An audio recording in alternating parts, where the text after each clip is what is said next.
Meu nome é Rita e eu queria compartilhar com vocês uma passagem da minha vida, uma história que me foi bastante importante. Há um tempo na minha vida, eu comecei a me sentir, do nada, começava a me sentir muito vazia, muito sem ânimo para fazer nada. Eu não tinha vontade nem de pintar, que era a coisa que eu mais gostava de fazer.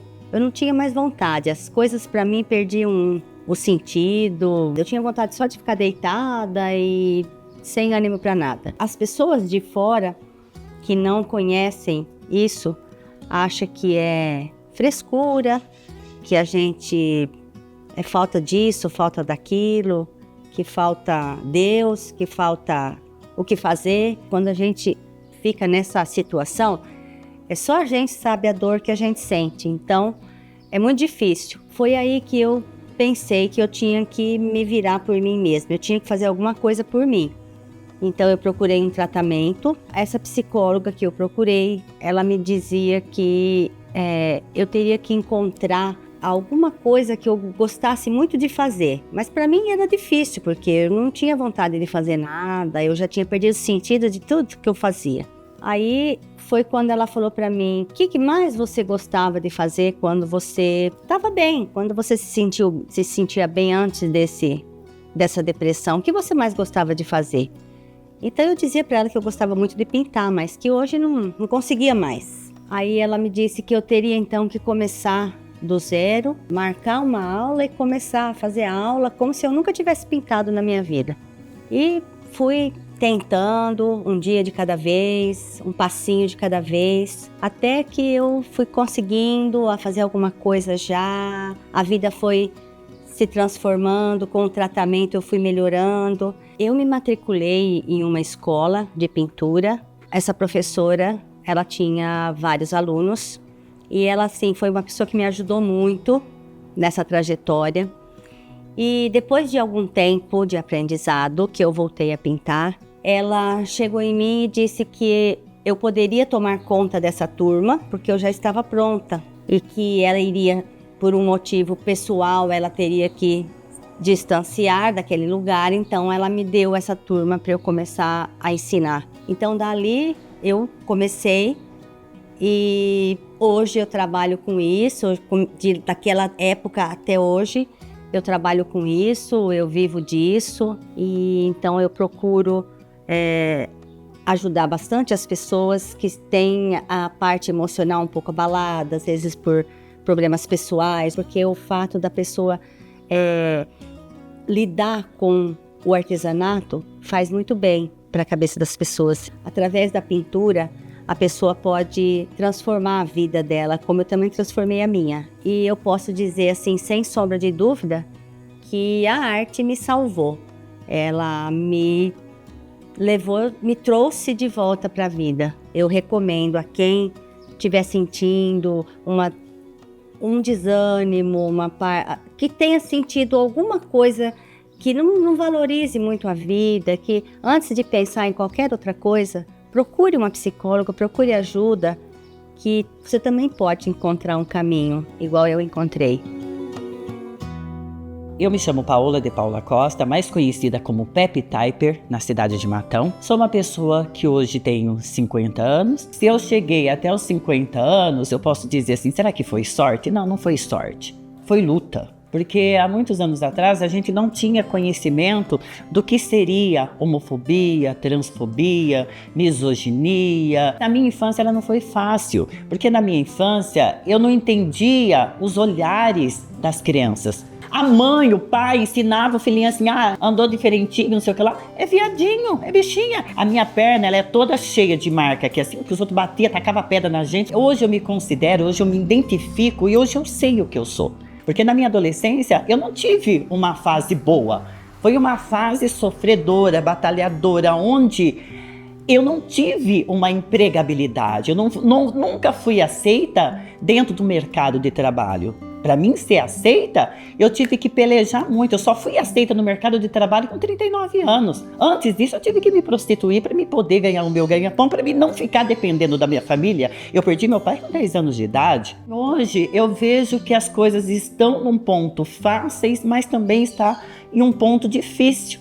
Porque por mais que nós conseguimos resgatar, ter os nossos direitos, ainda falta muito para a gente conquistar. E eu vivo numa cidade com quase 100 mil habitantes. Então hoje eu sou a porta-voz desse grupo de mulheres transexuais. Aí eu fico pensando assim, para quem que eu vou deixar esse meu legado quando eu for embora? Porque eu nasci para semente, uma hora eu vou embora. É uma história de vida que teve sangue, que teve dores, mas também traz alegria. Que na minha época, da minha adolescência, para mim sobreviver, ou era prostituição, tive que ficar na prostituição. Fora a prostituição, eu consegui me encontrar dentro da arte e da cultura. Onde eu comecei a fazer uma mulher travesti preta, fazendo show de drag queen para cidades, viajando, ganhando um pouquinho, mas eu estava ganhando meu salário. Tanto que esse algo maior, que eu me identifiquei, que eu me reconheci como pessoa, como ser humano, quando eu entrei para a arte. E a arte, ela fala tudo. A arte, ela não te limita para você abrir a mente, para você ir para onde você quiser. A arte, ela fala sobre nós. A arte, ela fala sobre o corpo. A arte fala sobre a singularidade das pessoas. Então isso me fez abrir a mente mais ainda para falar assim, nossa, eu estou num caminho legal, estou num caminho certo. Mas o fato de eu ter um pé lá atrás, na periferia, dentro da periferia, ir para a rua, comer resto de pizza, eu tinha que esperar fechar a pizzaria para me pegar, abrir o saco de lixo para me pegar um pedaço de pizza para comer, eu e um outro amigo que ficava comigo na Marginal. E aí você tem que chegar num ponto e falar assim, nossa, onde já se viu? Eu tenho que chegar, abrir um saco de lixo para pegar resto de comida, para pegar resto de pizza. Ali eu fiquei pensando, será que eu desisto agora? Ou será que eu vou seguir em frente a minha luta? Foi aonde que eu quis seguir em frente. É uma história cruel, tem coisas que eu não gosto de lembrar. Se todos nós temos os nossos espaços, né? Por que um grupo de pessoas é necessário ter uma lei para nos respaldar? Não deveria. Então são as pessoas que são contra a nossa existência na Terra. Então por isso que hoje eu entendo, se eu estou aqui, eu tenho que lutar não só para mim, mas para o coletivo. Então o meu corpo, ele exala a política, o meu corpo, ele cheira a política. O meu corpo, ele fala muito além disso, né? Porque eu faço parte dessa mulheridade. Eu faço parte de toda essa história, dessa vivência de dores. Meu nome é Amabile, eu tenho 52 e o meu maior desafio da vida, que foi perder meu filho e tentar superar isso. Porque eu tive um filho, ele chamava Bruno Henrique Sandrin, ele nasceu especial. E o maior desafio também foi esse, fazer ele superar todos os obstáculos da vida dele. Foi o desafio de ir na escola, de não conseguir escrever. Ele ficou estudando na PAI por 16 anos e de repente ele começou a sentir dores nas costas e a gente levou no médico. A maior tristeza da minha vida é o dia que eu fui no médico e ele falou que meu filho tinha câncer e era um câncer agressivo, e meu filho só tinha 16 anos. Eu tinha tido todos os 16 anos de ir ali fazer ele escrever. O maior orgulho da minha vida é ser mãe de um filho especial, porque ele só tem amor. Meu filho sempre falava assim, mãe, você tá feliz? Eu falava, eu tô. Ele falava, então eu também estou. O que eu sinto mais falta é do eu te amo dele, porque todos os dias ele falava, mãe, eu te amo. Eu sinto mais falta disso. E foi uma luta de 1 ano. Quando estava com 4 meses, ele fez 5 cirurgias. Na segunda cirurgia, o médico falou, a gente vai operar, né? Mas não sei o que vai acontecer.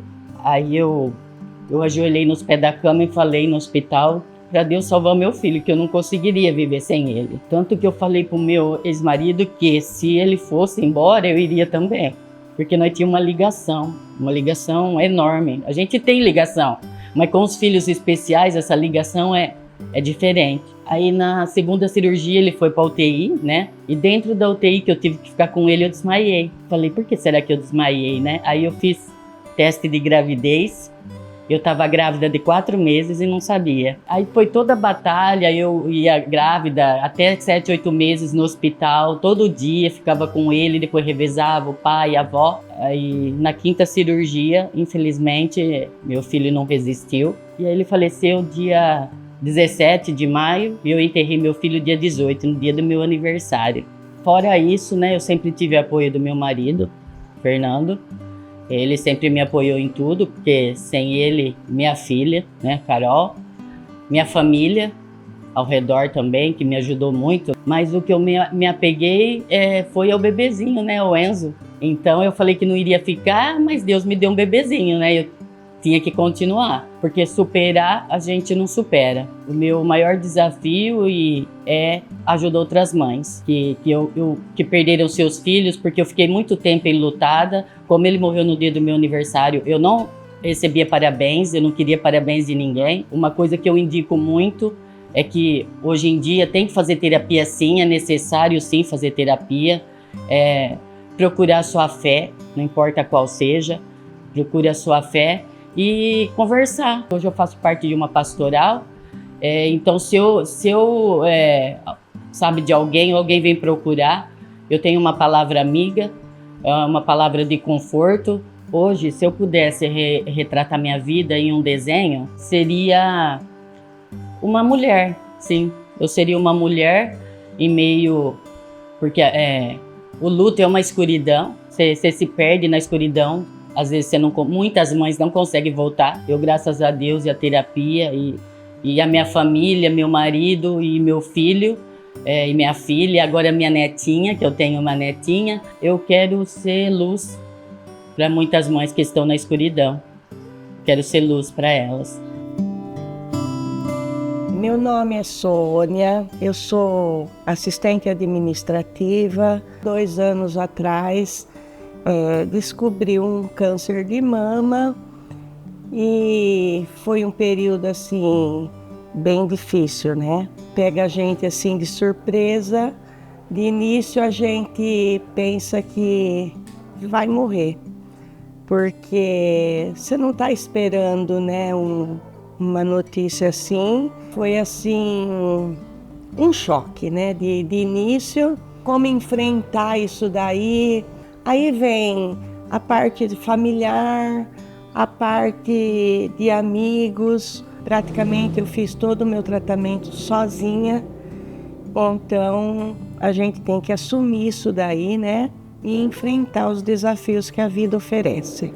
Passei por cirurgia, passei por tratamento e tive muito apoio de família, que eu acho que isso é muito importante. Nesse meio caminho aconteceu um pouco de tudo, né? Porque vem as fases altos e baixos emocionais, depois tem a fase do cabelo.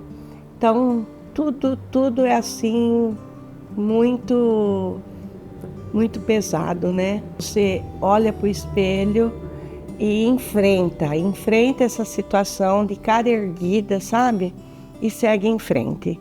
Então eu desejo a todos assim que façam o exame periódico, né? O que tiver que passar, passa, ergue sua cabeça, siga em frente, que depois você fica fortalecida quanto a isso. Nossa, é uma experiência muito grande. Eu quero assim agradecer que todo esse momento que eu passei por isso, eu tive pessoas ao meu lado, né? Amigos, a família, né? Com certeza, que me abraçou junto, que se eu não tivesse, tudo isso daí é mais difícil de seguir, né? Que a pessoa tem que se expor, né?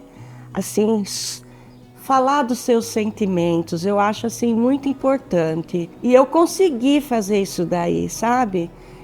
De uma forma ou de outra, a rede social eu acho assim que me ajudou muito, porque lá eu conseguia expor o meu sentimento de tudo. Eu acho que foi bem bacana essa parte, sabe? Porque muita gente procura um tratamento, você fica assim perdida, né?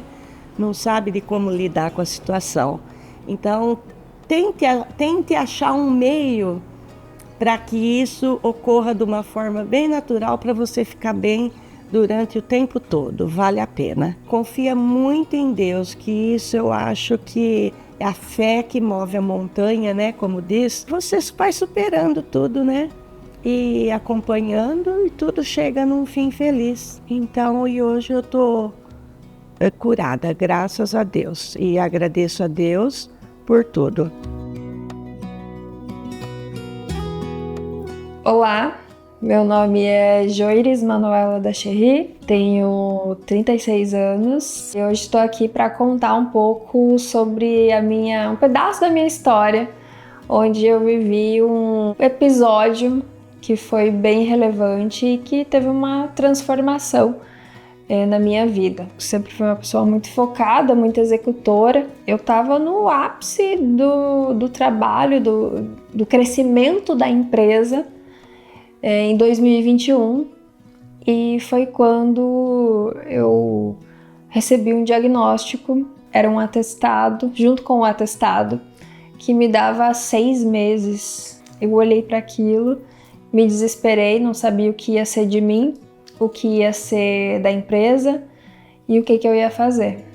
Afinal, eu recebi o diagnóstico de câncer. Quando eu descobri que eu teria que fazer quimioterapia, radioterapia, braquiterapia, eu fiquei muito assustada. Cheguei a pensar que eu não ia dar conta e que eu ia morrer, porque eu estava com um câncer de colo de útero já num estágio avançado. Como eu sempre tive uma conexão muito grande com Deus, com a espiritualidade, sempre acreditei que tudo que acontece na nossa vida tem um porquê, eu me apeguei muito a isso. Eu falei: Senhor, se é da sua vontade que eu passe por isso, eu vou passar por isso. Então o tratamento começou, e realmente o tratamento de quimioterapia ele é bem complicado. Você não tem vontade nem de tomar água, porque você fica com gosto de alumínio na boca. Eu orei muito para que os meus mentores, os meus guias me dessem força, para que Deus me desse força para superar tudo isso. Eu tenho certeza absoluta que eu só consegui passar por isso com muita força porque eu estava recebendo uma ajuda espiritual muito grande. Foram 9 quimioterapias, 25 radioterapias, ou seja, eu tinha que ir ao hospital todos os dias durante 25 dias. E começou o processo de braquiterapia, que é um processo que envolve muita radiação e que eu precisava, nessas 4 sessões que eu fiz, receber uma anestesia geral. Então foram 4 semanas seguidas recebendo anestesia geral para fazer esse tratamento. Depois de finalizar todo o tratamento, eu fiz toda a bateria de exames novamente. Isso já tinha passado cerca de 7, 8 meses, e o resultado foi que o câncer ainda estava ali, mas ele tinha diminuído de tamanho. Isso significava que eu poderia remover o meu útero, fazer uma cirurgia chamada esterectomia, onde eu teria grandes possibilidades de ser curada. Então eu fui para outra cirurgia. Foi bem sucedida, então eu lembro que eu fiz ela próximo ao Natal. Foi um Natal que eu passei com a minha família sem festividades. Eu falei que não precisava, que eles poderiam comemorar normalmente, né? Mas a gente acabou se unindo muito nesse período, e foi quando, olhando por esse ponto de vista, né, a gente teve nosso maior momento de união. Foi bem importante também. Fiz essa cirurgia, realizei novamente todos os exames depois de 3 meses, então só no ano seguinte, e foi quando eu recebi o resultado que eu estava curada. Tudo que nós passamos tem alguma coisa a nos ensinar, e eu só consigo tirar coisas boas, eu só consigo pensar o quanto eu passei a valorizar coisas simples, momentos simples, como fazer uma refeição, sentir o gosto da comida. Eu não conseguia sentir o gosto da comida, de ter energia para fazer as coisas, e eu passei a reclamar muito menos, porque probleminhas que antes eu achava que era o fim do mundo, depois que eu passei por tudo isso, eu só pensava, problema mesmo é ter que ir para o hospital para fazer a quimioterapia no outro dia. Agora, um problema que eu posso resolver facilmente se a minha saúde estiver 100%, não é um problema no final das contas. E eu gostaria que você que está assistindo nesse vídeo, se você hoje tem saúde, se você consegue sentir o gosto das coisas, se você consegue respirar, se você consegue ter disposição, energia para trabalhar, já é um grande motivo para agradecer. Então, eu espero que essa história inspire ou ajude de alguma forma as pessoas. E como mensagem final, eu digo: dê mais valor à sua família, às pessoas que estão próximas a você, porque no final das contas elas vão ser aquelas que vão estar com você para todos os momentos. Claro, grandes amigos também, tive muitas amigas que foram fundamentais nesse processo. Fortaleça as relações verdadeiras e se reinvente e renasça, assim como uma árvore tem seus ciclos, também é que você possa renascer e florescer a cada ciclo depois de um inverno rigoroso. Meu nome é Luzia, tenho 72 anos, vou contar a minha história de vida, que eu me casei muito jovem, com 17 anos, e meu marido não tinha cultura nenhuma. E por isso ele não colaborou que eu estudasse. Vim de familiares também sem estrutura de cultura, né? E também por isso não colaboraram que eu estudasse, que eu aprendi um corte e costura, um bordado. Depois que eu me casei, eu me tornei dona de casa. Cuidei dos filhos, né? Que eu tive 3 filhos, cuidei dos meus filhos. E fiquei assim, desmotivada por tudo. Aí teve um certo dia que eu pensei, mas eu não sou assim, eu sempre quis estudar, sempre tive força de vontade para isso e sempre fui uma pessoa que sempre priorizou muito o estudo. Aí voltei a estudar, comecei na 5ª série, terminei meus estudos até o ensino fundamental, me formei no técnico de enfermagem e o técnico de enfermagem do trabalho. Eu parti para a luta, eu trabalhava e eu mesmo pagava meus cursos. Eu até aconselho algumas pessoas que a família é sagrada, mas desde que colabora com alguma coisa, não precisa colaborar com dinheiro, não é isso. Motivar a pessoa a estudar, porque sem estudo uma pessoa não é... Eu considero que não seja nada, porque mesmo com o estudo tem dificuldade, tem concorrência no trabalho. Como eu me casei muito jovem, eu não tinha aquela maturidade para pensar, ter uma inteligência eu tinha, só que eu vivia muito oprimida diante das ordens dele, me senti como uma escrava acorrentada. Só que pela minha força de vontade e despertou o que eu tinha dentro de mim, eu superei tudo isso daí. Eu falei, eu vou estudar e fui. Ele não queria que eu estudasse. Eu poderia ter pago faculdade, meus filhos eram para ter se formado em faculdade, mas ele me oprimia tanto que eu não conseguia enxergar nada disso. Eu deixei de viver a minha vida, cuidei da casa dos meus filhos e cuidava bem dele, que quando tinha dinheiro para ele fazer alguma coisa, eu falava, ó, você pode fazer isso, só que estudar ele nunca gostou. Não queria, e não queria que eu estudasse também. E a minha força principal é a fé que a gente tem em Deus em primeiro lugar e a confiança em si próprio. E se eu não tivesse me esforçado para ter esses cursos, eu não ia poder cuidar do meu marido da forma que eu cuidei, porque era a minha profissão, ser assistente da assistência de enfermagem para as pessoas acamadas, idosas. Então, o que eu tenho para dizer para as mulheres hoje, com a experiência que eu tive no dia a dia, na minha luta diária, por que ser só dona de casa? As mulheres podem, o mesmo trabalho que um homem pode ter, uma mulher pode ter.